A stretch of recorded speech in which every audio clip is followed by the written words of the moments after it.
So in the previous video, we looked at the importance of preparation. Preparing a professional image, preparing your teaching resources, preparing for a positive state of mind, preparing the client and the student for a positive state of mind as well. We saw our tutor Tyler preparing both electronic and written resources. Put all those concepts together now. Let's follow Tyler as he goes through his first lesson. Let's see what he does and how he does it. Okay, so it's a good idea to find a nice, quiet, comfortable place to facilitate good learning. Now you'll see Tanya hovering about there in the background. I think she's doing some dishes by the look of it. You don't need somebody looking over your shoulders at all times, obviously, but as all teachers know, common sense tells us that for child protection reasons, you don't lock yourself in a room with a student. Keep an open door policy. I think the best approach is just make sure there's an adult within earshot. So after Tyler's had a look through James's school books, he's going to use that workbook that he bought as a written resource. Most parents tend to prefer you stick with written resources as much as possible. Some people are a bit old-fashioned and think that computer games don't constitute real learning. Electronic resources, though, can be really engaging. There's amazing apps out there these days that kids really love. Now, Tyler's explained to Tanya that he's going to use some iPad games to get James more enthusiastic about literacy, and being an understanding mum, she's happy for him to do this because he's already discussed that as his plan when he spoke to her over the phone the day before. I'd recommend using electronic resources no more than about 50% of the time, though, just because there is that stigma about computer games. You get clients saying, why am I paying for someone to just play computer games with my kid? You know, they can do that on their own.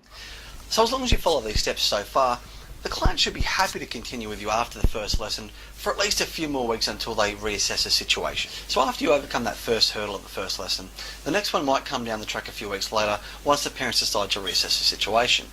Now at this point, the second most common reason that some parents decide to discontinue will be if the tutor has been working on things with their child that are different from what the parents have specifically requested. So some common examples might be, look, I asked the tutor to work on my son's expressive writing, but they seem to be just working on reading all the time, or vice versa.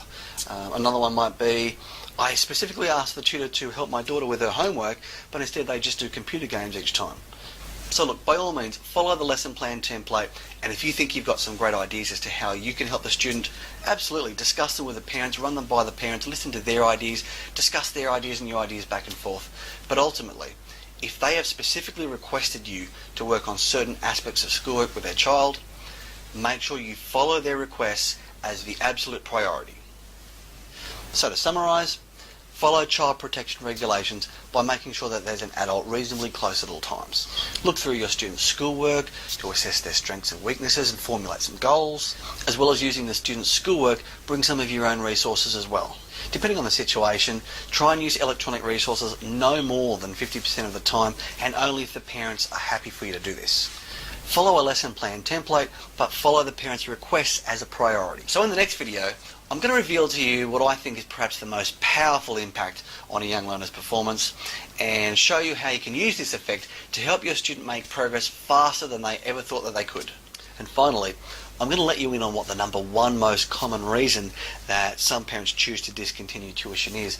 I'm going to show you a really easy way to avoid this happening. In fact, if you get this part right, there's a good chance they might even want you to come back for additional lessons throughout the week.